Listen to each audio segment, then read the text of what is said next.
Si Dr. Jose Rizal. Siya nga ba ang ating pambansang bayani?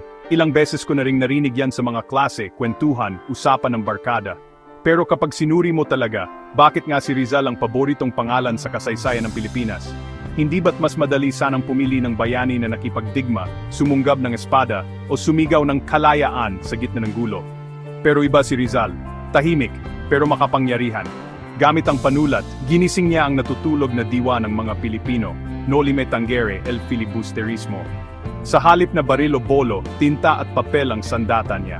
Sabi nga ni Teodoro Agoncillo, hindi lang sa labanan nasusukat ang kabayanihan. Ang tunay na bayani, marunong magpasigla ng damdaming makabayan. Si Renato Constantino naman, sinasabi niyang ang lakas ni Rizal ay nasa utak at diwa. Hindi siya direktang lumaban sa rebolusyon. Pero dahil sa mga isinulat niya, nagising ang tapang ng mga Pilipino. Parang spark na nagsimula ng apoy ng pagbabago, at napakalaking ambag yon. Si Ambeth Ocampo, isang kilalang historiador, tinawag siyang iskolar ng bayan. Hindi lang basta pantas, may prinsipyo, may puso para sa bayan.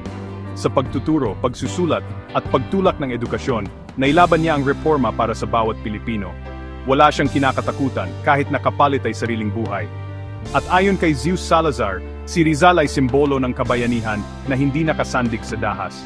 Kahit may mga dokumento raw na sinasabing bawi si Rizal sa huli, hindi nito nabubura ang laki ng naitulong niya sa laban ng bayan. Para sa akin, oo, hindi dahil perpekto siya, kundi dahil pinatunayan niyang kayang magbago ng bansa, kahit hindi ka sumisigaw, kahit tahimik lang. Basta totoo ang layunin. Ako si Drew, at ito ang kwento ng isang bayani na, hanggang ngayon, inspirasyon pa rin ng bawat Pilipino.